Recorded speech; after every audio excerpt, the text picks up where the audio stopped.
Nuevamente, hermanos amados, muy buenos días, hermanos. Hermanos, vamos en nuestras Biblias a Romanos capítulo 8.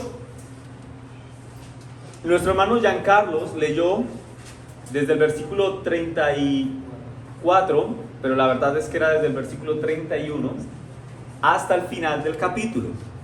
No obstante, hermanos, hoy nosotros nos concentraremos en estudiar esos versículos que nos hicieron en la lectura inicial del culto, que es el versículo 31 hasta el versículo 34.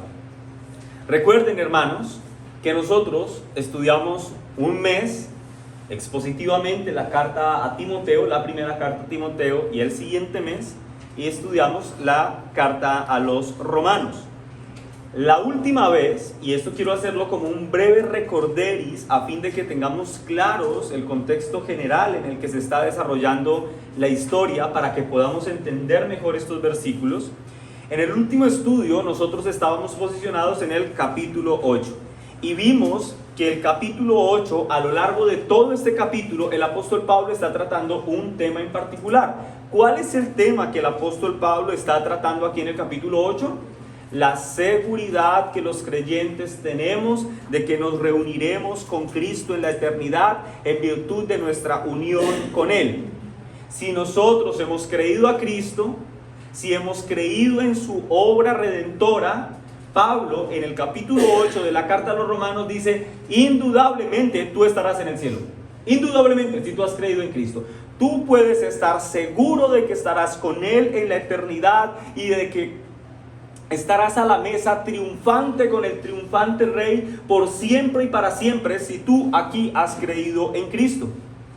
Entonces, el tema es la seguridad de la salvación. ¿Qué tan seguros estamos en Cristo en virtud de esa obra consumada que Él hizo en la cruz a favor de su iglesia?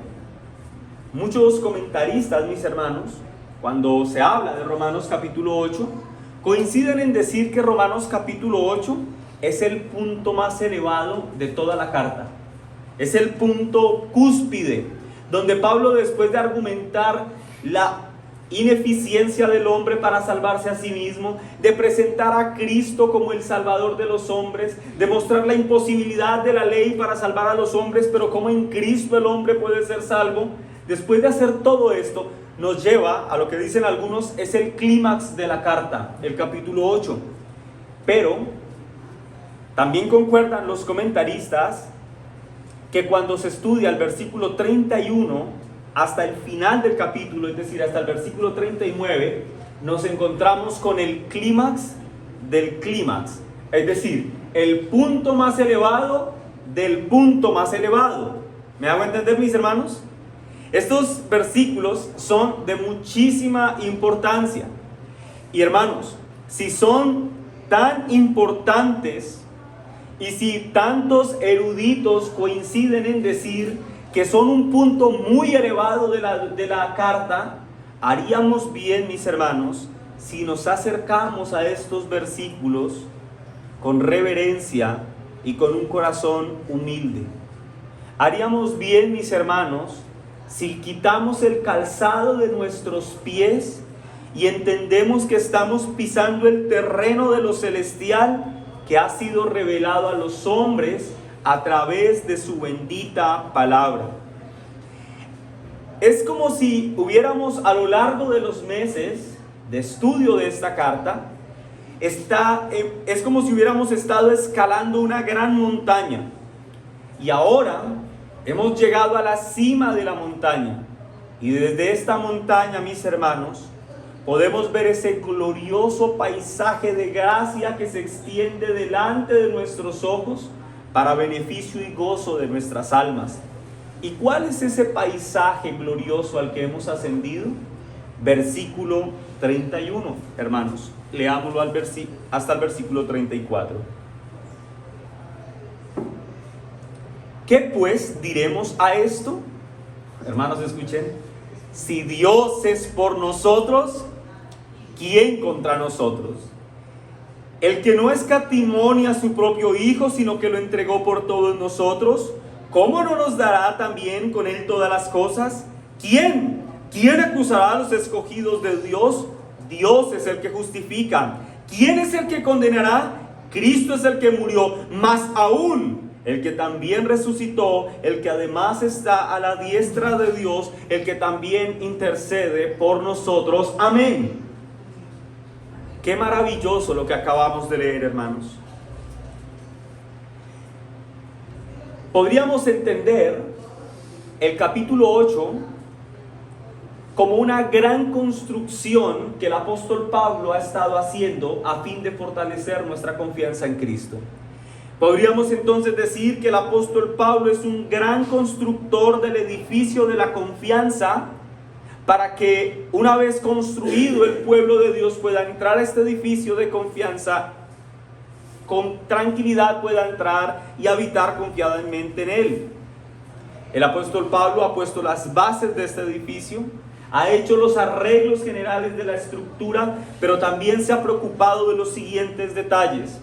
En los versículos que acabamos de leer, podríamos decir que estamos frente a la inauguración de este gran edificio, que ahora los creyentes podemos entrar por las puertas de esta gloriosa estructura de confianza e impregnar nuestros corazones de la bendita seguridad que podemos tener en Cristo. ¿Y cómo podemos llenarnos de esa franca seguridad en relación a nuestro Señor? Lean el versículo 31, y este es el primer punto del sermón. Pablo en el versículo 31 revela el fracaso de los enemigos del pueblo de Dios. Versículo 31. ¿Qué pues diremos a esto? Si Dios es por nosotros, ¿quién contra nosotros? Ahora, hermanos, el texto inicia con la siguiente expresión. ¿Qué pues diremos a esto? ¿A esto qué? ¿A qué se está refiriendo el apóstol Pablo? Noten que él está vinculando lo que va a decir con algo que ya ha dicho antes, pero exactamente ¿a qué lo está vinculando? Algunos afirman que el apóstol Pablo se está remitiendo específicamente a lo que ha dicho en el versículo 28, 29 y 30. ¿Qué es lo que dicen estos versículos? Pues allí se revela el propósito eterno de Dios en la salvación de su pueblo escogido. Así que ellos dicen, mira, Dios está hablando de ese propósito eterno de redención, y frente a ese plan de redención que Dios hizo en Cristo, entonces va a decir que si Dios es por nosotros, ¿quién contra nosotros? No obstante, mis hermanos, cuando uno estudia la forma gramatical en la que la pregunta es formulada aquí en el texto, uno puede traducir correctamente también este texto de la siguiente forma: ¿a qué conclusión nos llevaría todo esto? Noten que es diferente. ¿Qué pues diremos a esto? También puede leerse como ¿a qué conclusión nos llevaría todo esto? Así que lo que quiere decir la expresión inicial del versículo 31 es que Pablo está teniendo en mente, mis hermanos, todo lo que ha dicho a lo largo de esta carta, desde el capítulo 1, versículo 1, hasta el capítulo 8, versículo 30. Él está teniendo en mente todo lo que ha dicho. Mira, ¿qué pues diremos? ¿A qué conclusión nos lleva todo esto que he escrito? Recuerden que es una carta, mis hermanos. Y las cartas, generalmente, ¿uno cómo las lee? ¿Se toma muchos días para leerlas? No. Uno tiene una carta, ahora tenemos un email, y abrimos y lo leemos de un solo. Bueno, Pablo, como sus lectores la están leyendo completa, Pablo dice, ¿y qué pues diremos a todo esto? Ahora, ¿qué es lo que ha dicho el apóstol Pablo en los otros capítulos? Voy a resumirlo muy esencialmente.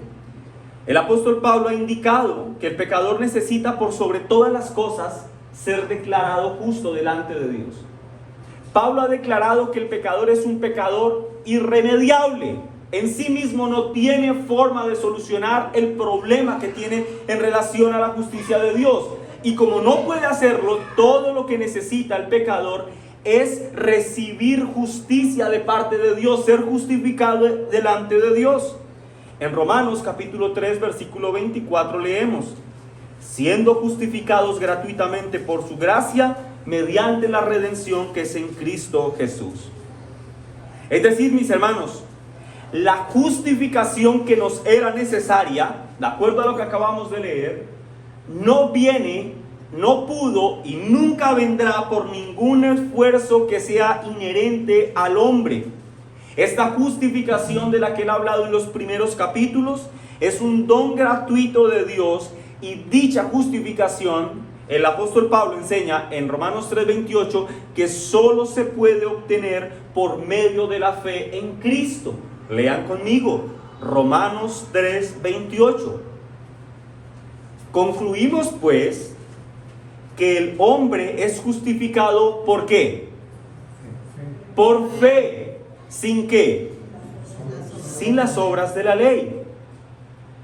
Pero además, el apóstol Pablo, en el desarrollo de esta carta, ha dicho que el don de la salvación no fue dado exclusivamente al pueblo judío, sino que la gracia de Dios que es en Cristo se extiende tanto a judíos como a gentiles. Que sin importar el origen étnico de una persona, si una persona pone su confianza en Cristo, indudablemente ese individuo vendrá a ser salvo. Eso es lo que ha enseñado también el apóstol Pablo en esta carta. Pero también nos ha dicho el apóstol Pablo que Cristo ganó la salvación para su pueblo, no de forma gratuita. Esta salvación es gratuita para el pueblo. No tenemos que pagar por ella, pero ciertamente se pagó el precio de su preciosa sangre para redimirnos a nosotros. El pueblo de Dios es un pueblo que ha sido salvo por medio del cruento y vicario sacrificio de Cristo.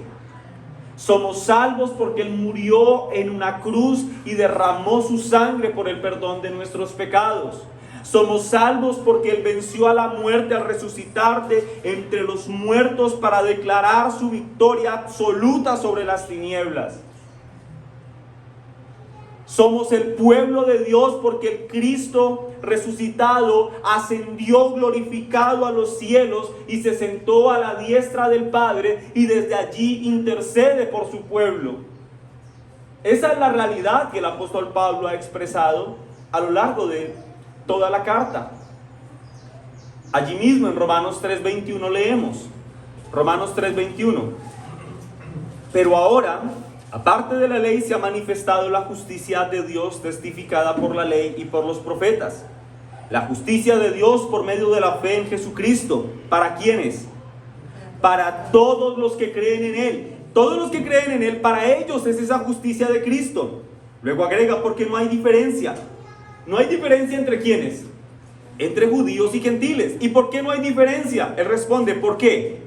Por cuanto todos pecaron. Y entonces, ¿qué pasa? Todos que están destituidos de la gloria de Dios. Luego agrega en el versículo 24, siendo justificados ¿quiénes?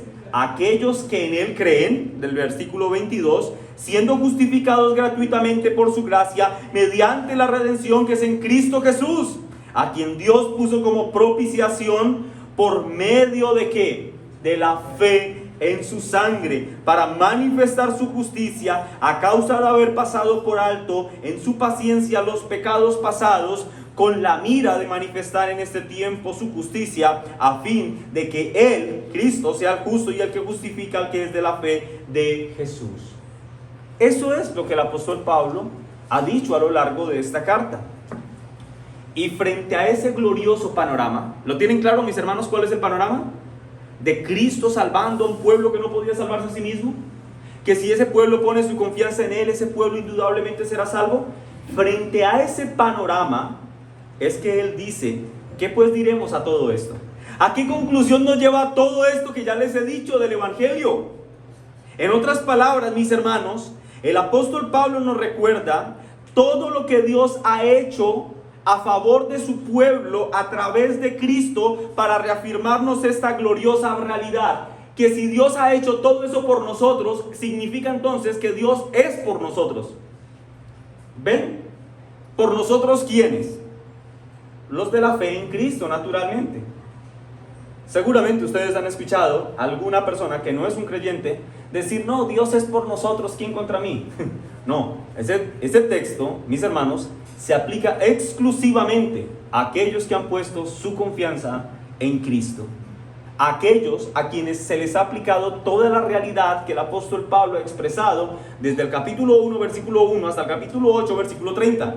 Para ellos es esta conclusión: que Dios ha hecho todo eso por nosotros, entonces significa que Dios es por nosotros. Dios está a favor de su iglesia. Dios ha hecho todo esto para beneficio de su iglesia.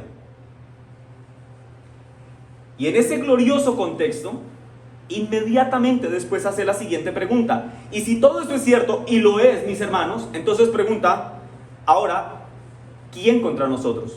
Si Dios es por nosotros, ¿quién contra nosotros? Esta pregunta está haciendo referencia a esa persona que le pedí un dinero prestado y no le he podido pagar y me está acosando para que le pague. Esa pregunta está haciendo referencia a la EPS que no me quiere dar la cita médica. Dios por mí, ¿quién contra mí? ¿O a quién está haciendo referencia? Hermanos, la respuesta a la pregunta podría parecer obvia, pero no quiero dejar de responderla. La respuesta es que si Dios ha hecho todo eso en beneficio de nosotros a través de Cristo, como lo vamos a ver en el versículo 32, que es glorioso, si ha hecho todo eso en favor nuestro, la respuesta es que Él está a favor nuestro. Y si Dios está a favor nuestro, entonces ¿quién podrá contender contra la iglesia de Cristo? La respuesta es nadie, mis hermanos. Nadie podrá hacerle frente. Ni Satanás con todas sus huestes. Satanás es el enemigo de los hombres. Él es el acusador de nuestras almas. Él es el adversario de nosotros, del hombre, no de Dios. Hermanos, Satanás no es el contendor de Dios, como nos enseñaron en un pensamiento medio dicótomo, donde Dios y Satanás están haciendo un pulso a ver quién gana. Mis hermanos, Satanás es una criatura que tiene que estar subordinada a la autorización de Dios. O lean Job capítulo 1, mis hermanos. Pero Satanás sí es el enemigo de los hombres, el enemigo de nuestras almas. Pero ni él, ni todas sus huestes, hermanos, de acuerdo a lo que leemos acá, escuchen esto, hermanos, nunca podrá tener éxito en acusar efectiva y exitosamente al pueblo de Dios.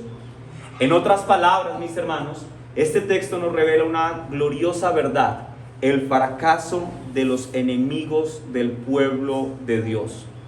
No tendrán éxito en sus acusaciones. Escuchen, hermanos, al puritano Matthew Henry comentar al respecto. El apóstol habla como alguien asombrado, absorto de admiración, maravillándose por la altura y la profundidad y el largo y la anchura del amor de Cristo que sobrepasa todo conocimiento. Mientras más sabemos de otras cosas, menos nos maravillamos, es decir, nos acostumbramos, nos familiarizamos. Pero luego agrega, mientras más profundamente somos guiados en los misterios del Evangelio, más afectados somos por ellos.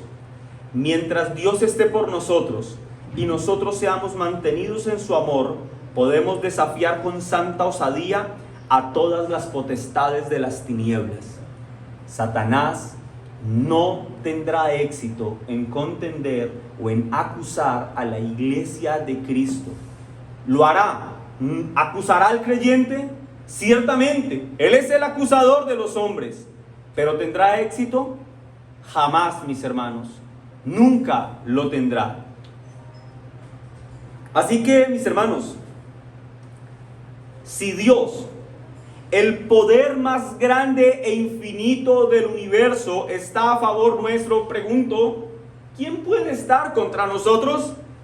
La respuesta evidente, hermanos: nadie. Absolutamente nadie puede estar contra aquellos que han sido justificados por medio de la fe. Los creyentes, en relación a las acusaciones del enemigo de nuestras almas, nada, mis hermanos, nada debemos temer, pues la victoria en Cristo está asegurada para nosotros.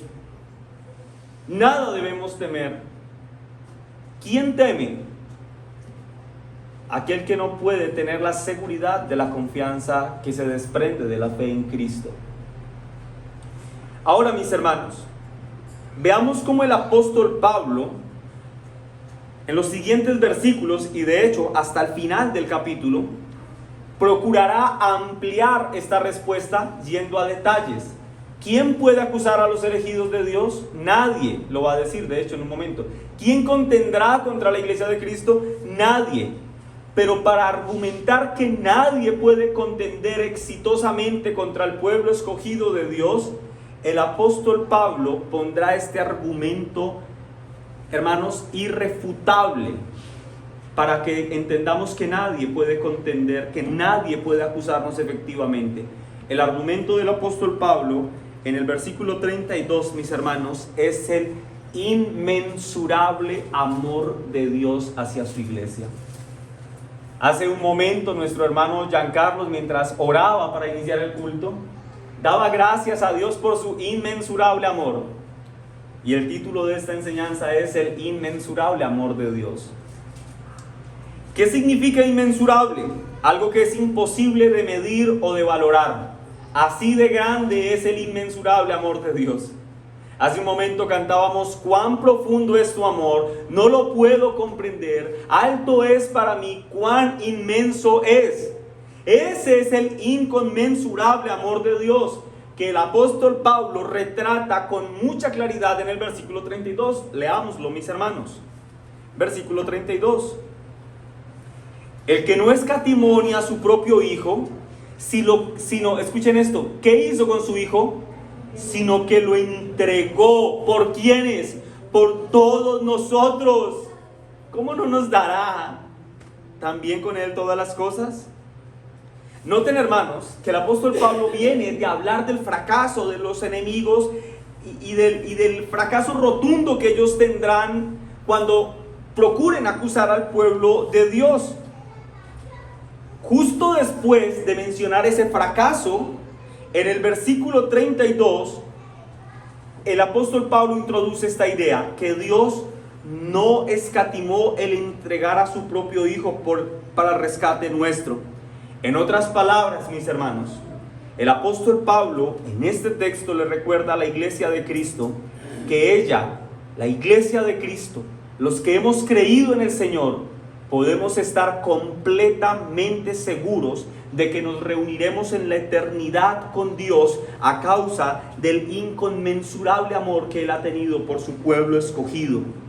Un amor inconmensurable que llevó al Padre a entregar a su propio Hijo a morir en una cruz por nuestros pecados. Así de inconmensurable es el amor de Dios. Hace un momento leíamos una cita de Matthew Henry, y Matthew Henry decía: mira, mientras más conoces las cosas, más terminas desestimándolas, ya no tienes tanto asombro por las cosas. Pero él dice: pero cuando profundizas en el Evangelio, entonces deberías estar completamente maravillado, porque es la palabra de Dios.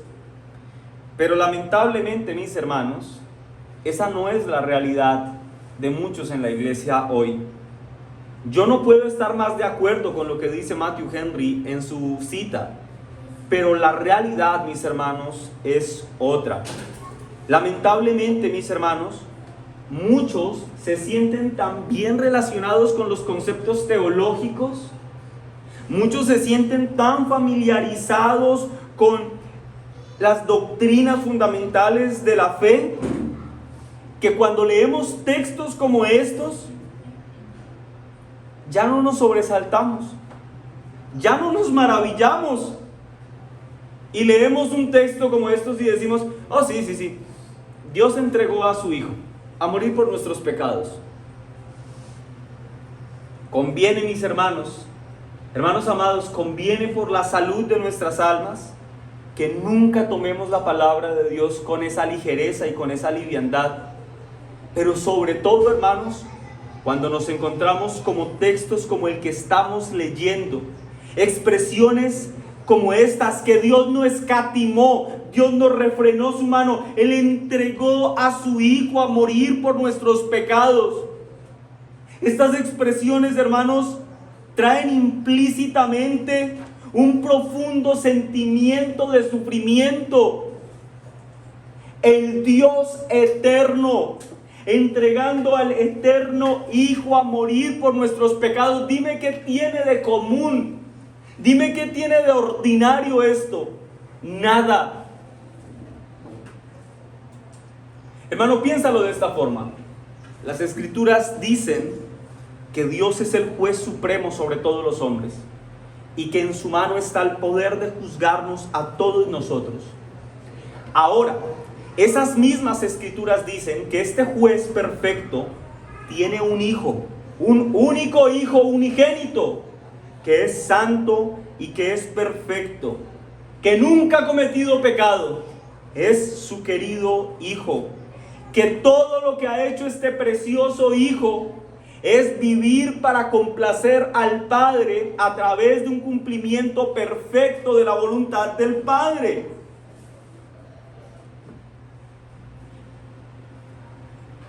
Pero por otra parte, las Escrituras dicen, ese es Dios y el Dios Padre y el Hijo. Son perfectos. Pero por otra parte, mis hermanos, estamos nosotros, una raza caída de su estado original, extraviados de ese gentil cuidado de Dios. Es más, todos nosotros, hermanos, sin excepción, vivíamos para aborrecer a Dios. Y en su justicia, este perfecto juez debió venir y juzgarnos con la severidad que requería nuestros pecados. Pero hermanos, algo glorioso ocurrió. Este maravilloso juez hizo algo que naturalmente no podía esperarse.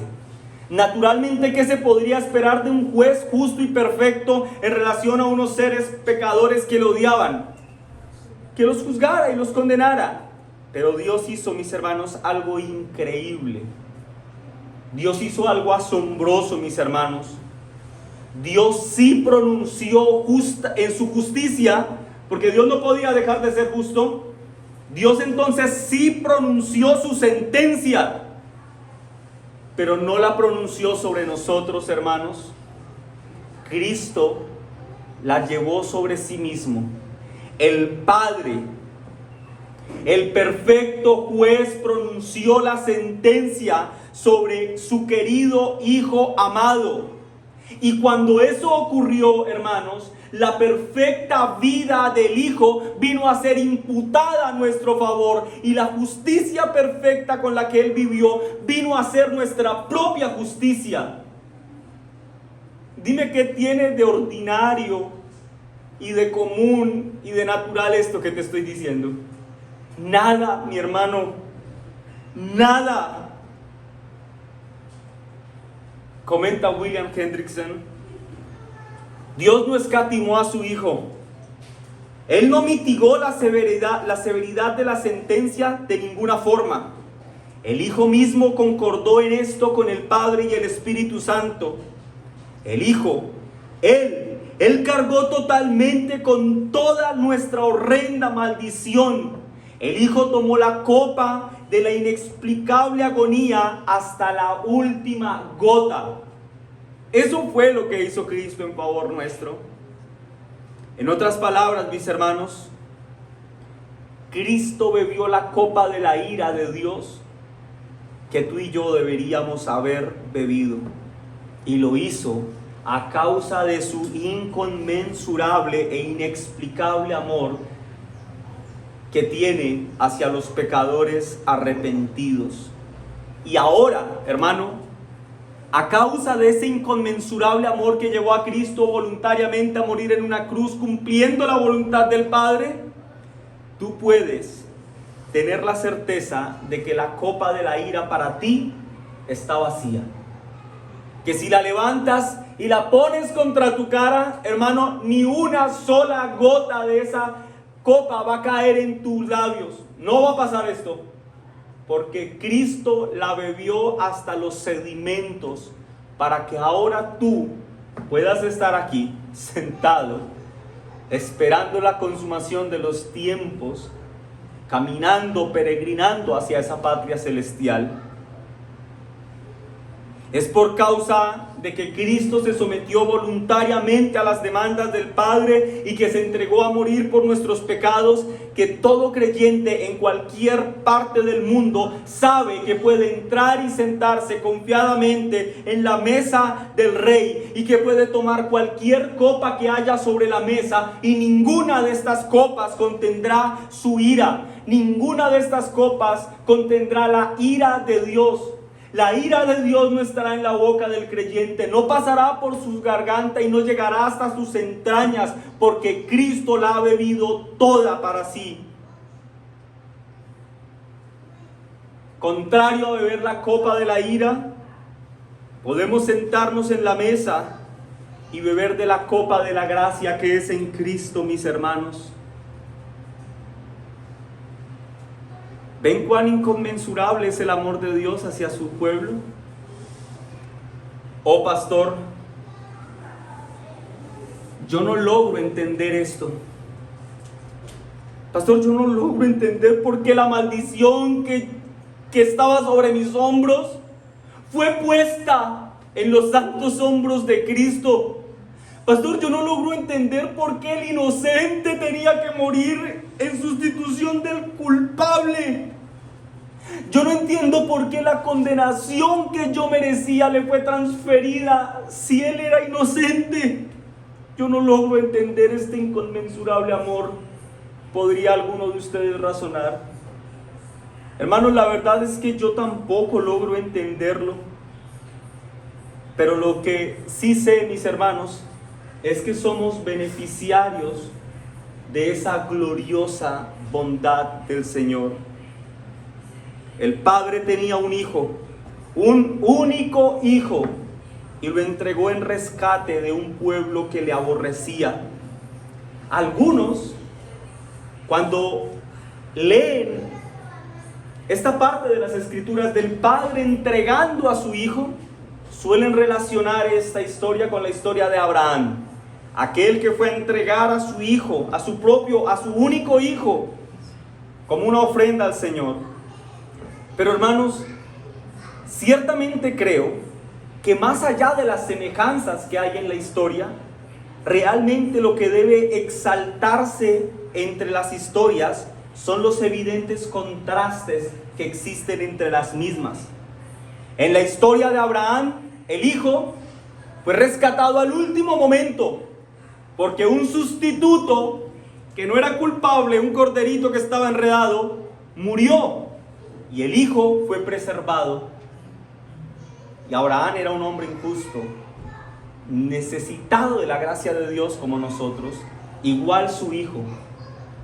Pero hermanos amados, en el caso del Dios Padre, el Hijo, Cristo, cargó sobre sus hombros hasta el último momento de su vida terrenal toda la ira del Padre que estaba reservada para todos nosotros. Así que no hay forma de comparar las historias. Ahora, mis hermanos, quiero aclarar algo. Las Escrituras dicen que todos los hombres han provocado a ira a Dios a causa de su pecado. Y estamos hablando de Cristo muriendo por los pecadores. Eso quiere decir, hermanos, que el sacrificio de Cristo será efectivo para todos los hombres. Noten lo que el texto dice: el que no escatimó ni a su propio Hijo, sino que lo entregó por todos nosotros. La expresión nosotros, mis hermanos, claramente no hace referencia al grueso de la humanidad. La expresión nosotros, entendida en su contexto, debe ser entendida de la siguiente forma. En el versículo 28 Pablo define a nosotros como los que aman a Dios. En el versículo 29 como aquellos que han sido conocidos por Dios de antemano para ser predestinados. Y en el versículo 30 nosotros son aquellos que son llamados, justificados y al final glorificados. Es por esas personas, por nosotros y solamente por ellos que Cristo muere en la cruz efectivamente.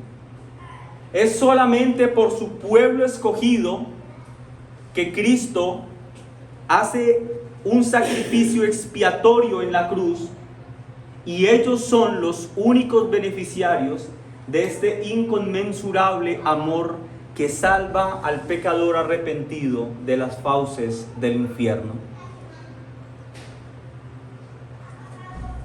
Hermanos, lo más glorioso que el Dios Padre podía hacer por el hombre, este que le aborrece naturalmente a él, ya lo ha hecho.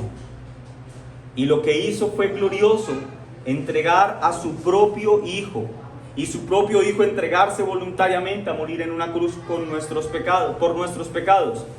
Pero hermanos, el texto además agrega lo siguiente, la parte final del versículo 32.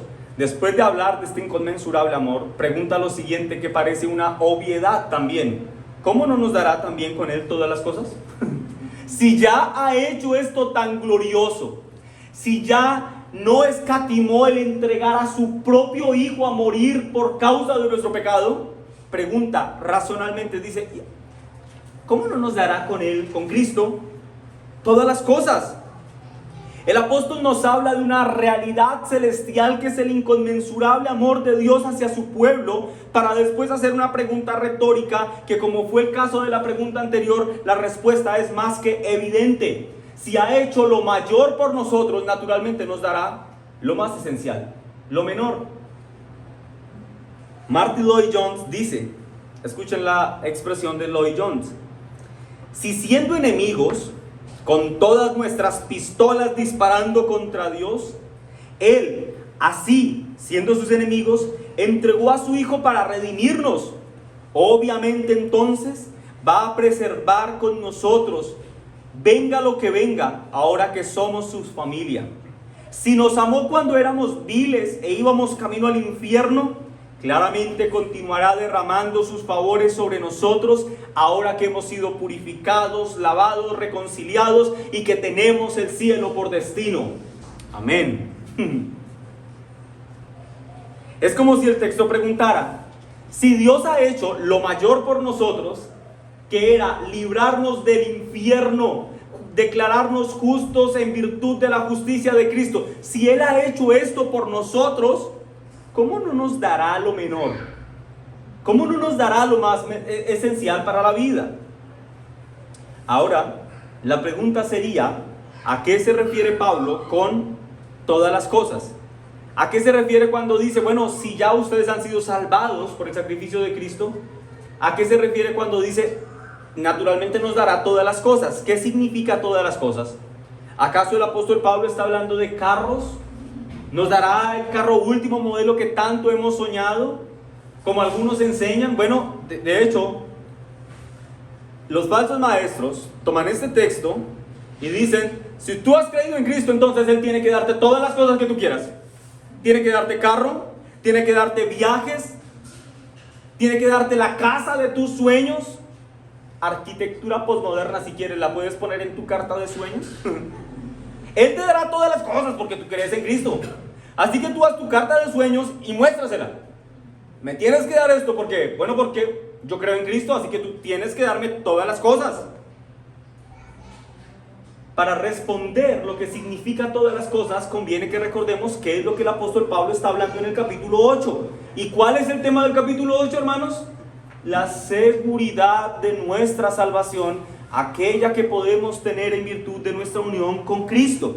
Con eso en mente, podemos entonces decir que en Cristo, hermanos, esto es lo que significa el texto, en Cristo el Padre nos dará todas las cosas que sean necesarias para asegurar nuestra llegada a esa gloria con Cristo en la eternidad y para poder disfrutar de su presencia por siempre y para siempre.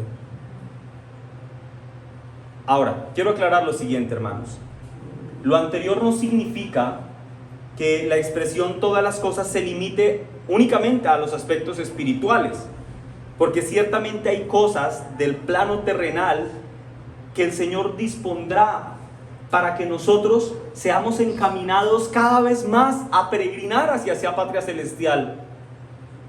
Por ejemplo, los varones, hermanos, quienes ya hemos formado un hogar, tener una esposa que tema del Señor, hermanos, es un regalo. Eso hace parte de todas las cosas. o es una ayuda idónea con quien nos tomamos de la mano y caminamos hacia los cielos nuevos y hacia la tierra nueva. Esposas, hermanas amadas, su esposo, temeroso del Señor, es un regalo de Dios. Hermanos que tenemos hijos, criar a los hijos en el temor del Señor hace parte de todas las cosas. Son un regalo del Señor que nos siguen fortaleciendo y capacitando para seguir avanzando en este trasegar. Todas las cosas buenas, dice la Biblia, no las da Dios. Eso dice Santiago 1:17. Toda buena dádiva y todo don perfecto desciende de lo alto, del Padre de las luces. Así que el gozar de una familia en el temor del Señor es un regalo de Dios que hace parte de todas las cosas. Quiero ir más allá, hermanos, pertenecer a una iglesia local en la que se predique la palabra de Dios fielmente hace parte de todas las cosas. Hace parte de estas bondades del Señor que nos siguen preparando, hermanos. Aquí lo que hacemos es un fortalecimiento semanal para seguir caminando hacia esa meta gloriosa, hacia esos cielos nuevos y esa tierra nueva. Oh, pastor, pero realmente el texto no quiere decir que si yo creo en Cristo puedo recibir todo lo que se me ocurra. No, no. Todas las cosas hace referencia a lo que nos sea necesario para seguir adelante, para asegurar nuestra llegada a la gloria celestial. Pero ahora escúchenme bien, hermanos, eso también significa que a veces todas las cosas que el Señor nos dé para asegurar que seguiremos marchando hacia la patria celestial, a veces vengan en forma de aflicción, a veces vengan, mis hermanos, en forma de amonestación, o en algunos casos incluso como una muestra de ese inmensurable amor. A veces vengan estas gloriosas bendiciones en forma de una disciplina. Una disciplina, mis hermanos, es algo que se genera a causa de una actitud contraria a las Escrituras. Una disciplina se genera y debe aplicarse dentro de la iglesia cuando un profeso creyente actúa en contraposición a las Escrituras y se aplica con un santo propósito: cuidar al hermano, conducirle a través de la bondad de Cristo y llevarle hasta las puertas del arrepentimiento para que reciba perdón del Señor. Pero también el segundo propósito es el cuidado y la preservación de la salud general de la iglesia. Escuchen a Matthew Henry, mis hermanos, a Martyn Lloyd-Jones, reflexionando sobre este asunto. Dice Martyn Lloyd-Jones: el propósito de Dios con respecto a nosotros no cambiará. Su amor por nosotros seguirá siendo el mismo. Ya ha hecho la obra mayor, entonces no va ahora a dejar de hacer la obra menor. La idea de que pudiera hacerlo a causa de nuestra mala conducta, es decir, que pudiera dejar de darnos las cosas que necesitamos acá, a causa de nuestra mala conducta, por ejemplo, dice Martyn Lloyd-Jones, dice: esto es inconcebible. Lo que sí hará, si tenemos una mala conducta, si nosotros nos comportamos mal, será disciplinarnos. No terminar con otros, nos disciplinará para alinearnos otra vez consigo mismo y con su santa voluntad. Ahora, hermanos, escuchen al autor de la carta a los Hebreos hablando en relación a la disciplina como una muestra del inconmensurable amor de Dios. Hebreos 12, vamos todos allí, hermanos, capítulo 5, Hebreos 12, versículo 5 en adelante. En relación a la disciplina dice lo siguiente: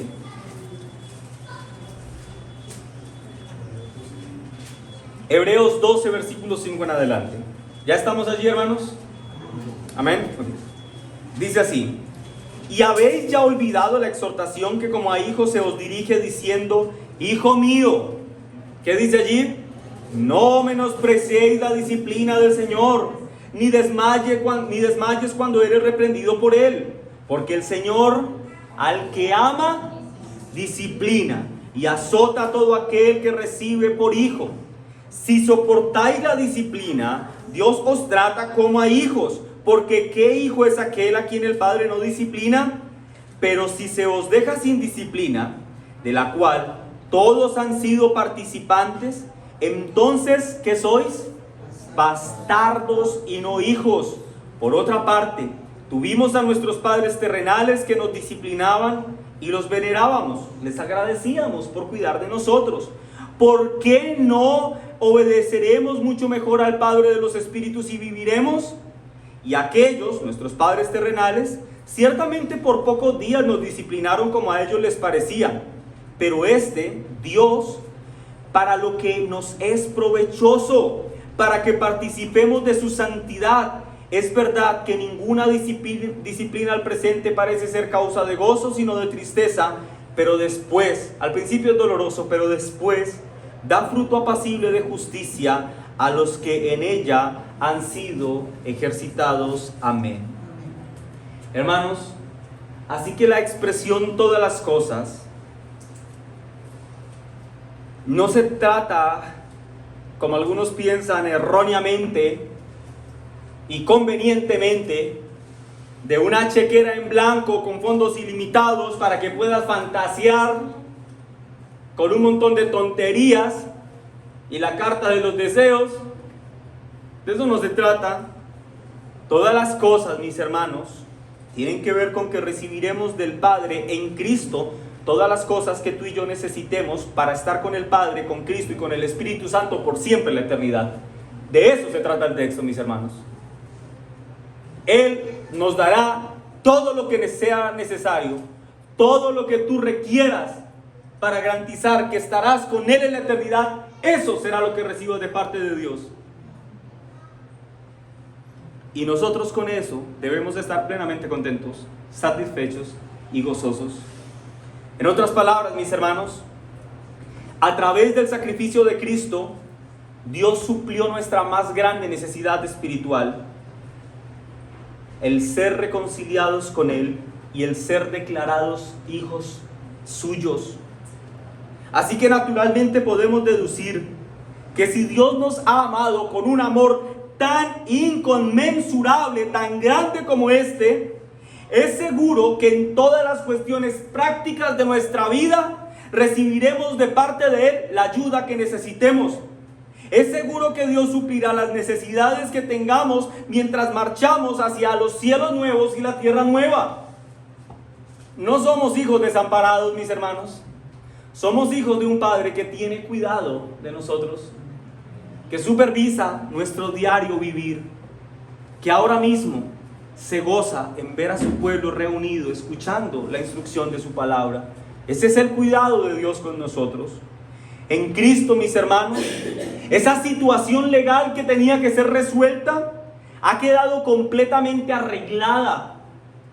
Por Él, si tú has creído, y espero que sí, y si no, debes hacerlo, tienes que hacerlo. Si tú has creído, entonces por Cristo tú eres declarado justo delante de Dios. Pero si hasta este punto de la exposición todavía hubiese alguien que tenga dudas sobre su situación legal delante de Dios, después de poner su confianza en Él, y él dice: ¿será que si yo me pongo bravo con mi esposa, o tengo una actitud incorrecta con mi hijo, será que voy a perder mi salvación?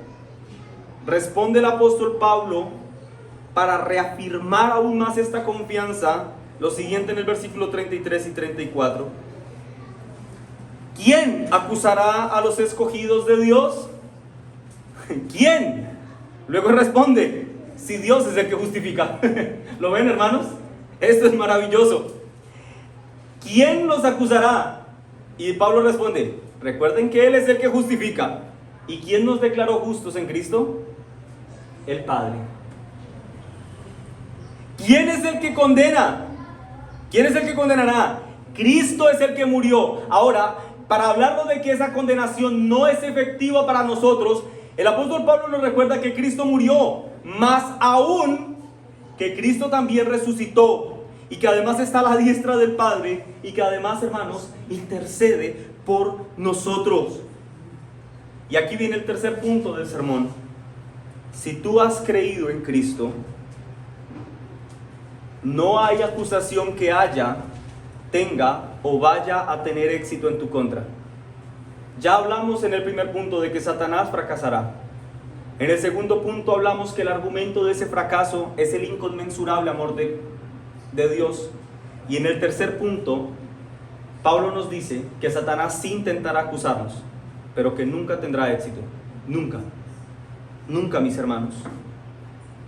Esencialmente, el apóstol Pablo nos llega a entender que el juez supremo del universo nos ha escogido. Él nos ha escogido para declararnos justos.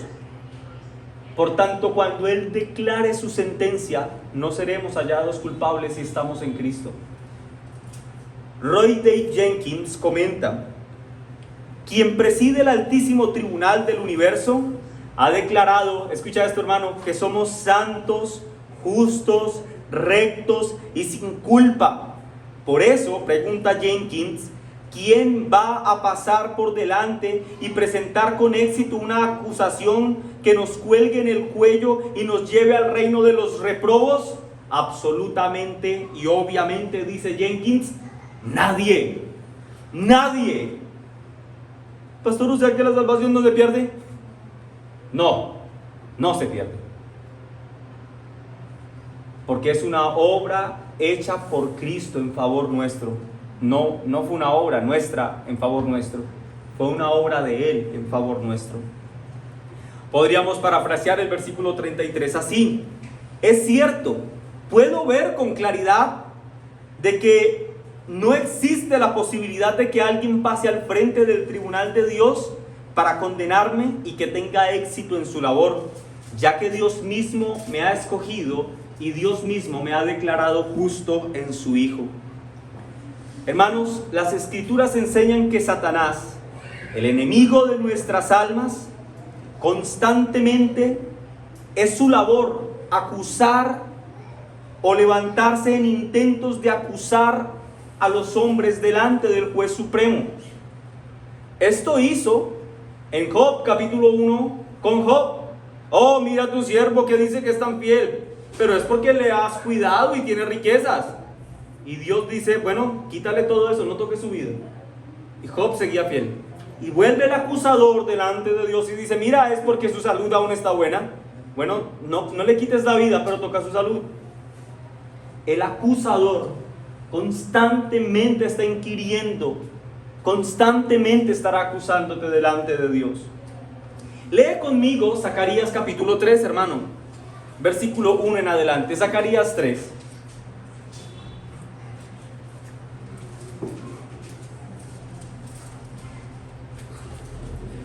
Zacarías 3:1. ¿Estamos allí, hermanos?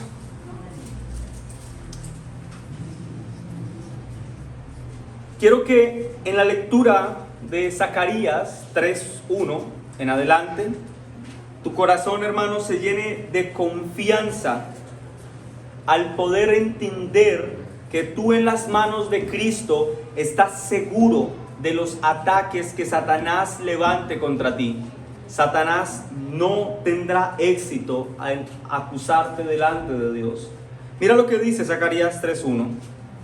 Me mostró al sumo sacerdote Josué, el cual estaba delante del ángel de Jehová. ¿Pero quién más estaba allí? Dice, y Satanás estaba a su mano derecha. ¿Qué estaba haciendo Satanás allí? Para acusarle. Y dijo Jehová a Satanás, Jehová te reprenda, oh Satanás, Jehová que ha escogido a Jerusalén te reprenda. ¿No es este un tizón arrebatado del incienso? Y Josué, escuchen ahora, miren, ¿cómo estaba Josué? Vestido de vestiduras viles y estaba delante del ángel. Estaba sucio, mientras Satanás le estaba acusando.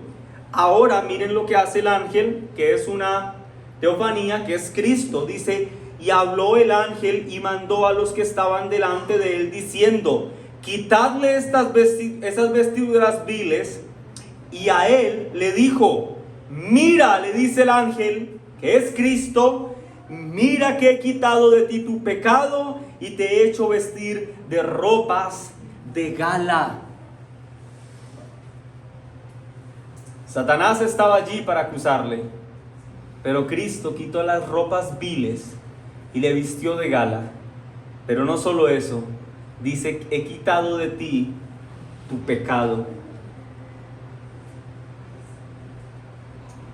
La fuerza de esta gloriosa seguridad que he estado tratando de exponer en esta mañana se ve claramente acentuada en el versículo 34, cuando el apóstol Pablo nos recuerda que somos libres de la condenación, ya que Cristo es el que murió. Es decir, hermanos, que por su muerte nuestros pecados han sido borrados.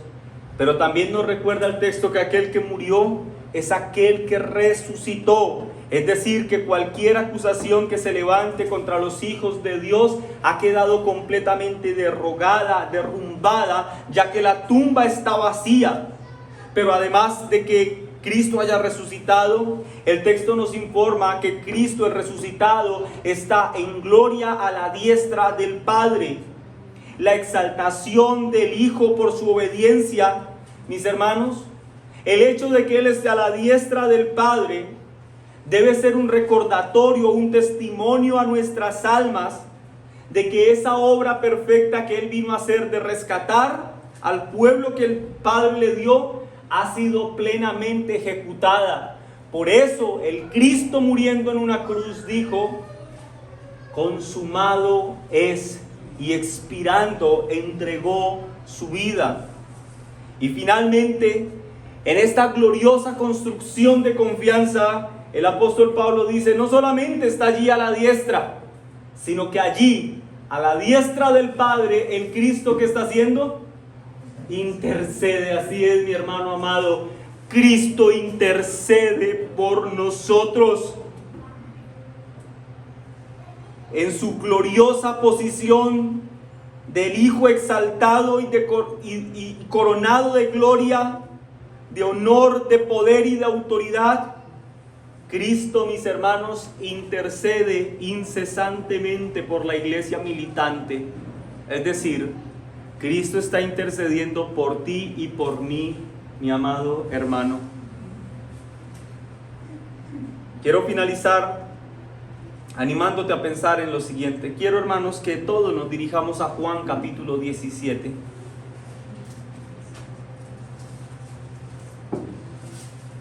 Juan 17, versículo 4.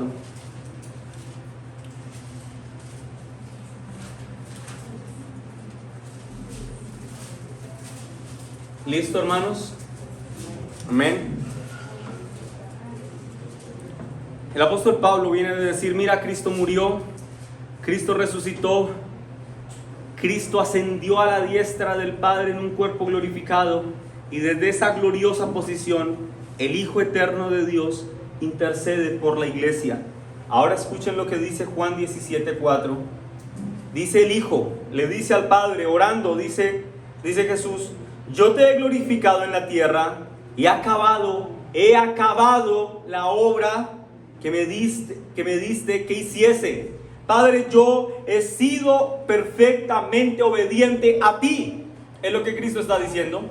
Y ahora, hermanos, en el capítulo 11, vamos allí atrás, capítulo 11, versículo 42. El Hijo dice al Padre lo siguiente. En el anterior dice: mira, yo he vivido en perfecta obediencia a ti. Y ahora, en el versículo 42 del capítulo 11 le dice: yo sabía que desde siempre me oyes. En otras palabras, hermanos, el perfecto y obediente Hijo de Dios, aquel que vino a rescatar al pueblo escogido de Dios, mientras vivió en su ministerio terrenal, obedecía perfectamente al Padre, pero ojo, estaba completamente seguro de que el Padre siempre le escuchaba. Siempre, mis hermanos. Ahora, con esa información en mente, mis hermanos, consideremos que en el texto que estamos estudiando, estamos hablando del Cristo ya glorificado, que está sentado a la diestra del Padre y que desde esa posición intercede por nosotros. Así que pregunto lo siguiente: ¿podríamos imaginar siquiera por un breve instante que el Padre se negara a atender las oraciones intercesoras del Hijo? ¿Pueden ustedes imaginarse esto, mis hermanos? Pensar así es simplemente inconcebible, mis hermanos. El Padre no cerró sus oídos a las súplicas del Hijo mientras estuvo encarnado, mientras estaba en su estado de humillación. Ciertamente no los cerrará ahora que el Hijo está en gloria. No los cerrará. Y esto es una buena noticia para ti y para mí, porque lo que el Cristo está haciendo ahora mismo es interceder para que tú sigas adelante, mi hermano, para que tú no flaquees en tu fe, para que tú no tires la toalla, no importa cuán cansado te sientas. Cristo intercede para que tú sigas adelante. ¿Sabes por qué veremos la gloria al final? ¿Sabes por qué estaremos al final con el Cristo? Porque el Padre siempre escucha al Hijo y el Hijo está orando para que tú llegues a esa gloria. Juan 11, 41 al 42, lo voy a leer completo, dice: entonces quitaron la piedra de donde había sido puesto el muerto, Lázaro. Y Jesús, alzando los ojos a lo alto, dijo: Padre, gracias te doy por haberme oído. Yo sabía que siempre me oyes, pero lo dije por causa de la multitud que está alrededor, para que crean que tú me has enviado. Tú y yo, hermanos, tú y yo, mi hermano, seguro que estaremos en la gloria, porque el glorificado Hijo de Dios intercede por ti y por mí para que lleguemos a esa gloria con un amor inmensurable, inmensurable, hermanos. Pero por si acaso, por si entre quienes escuchan este sermón hay alguien que esté sin ese glorioso Hijo en el corazón, que no esté a cuentas con Dios, si alguien escucha este sermón después en la grabación y no se sabe rescatado, pues yo te animo, mi amigo, a que hoy vengas y pongas tu confianza de manera exclusiva en Cristo. Yo te animo a que vengas en arrepentimiento y fe delante del Señor. Si tú suplicas para que tus pecados sean perdonados, es seguro que Él los perdonará. Si tú crees en la obra que Cristo hizo a favor de su pueblo en una cruz y confías plenamente en Él, a cambio recibirás el saberte amado con un amor inmensurable, inmensurable.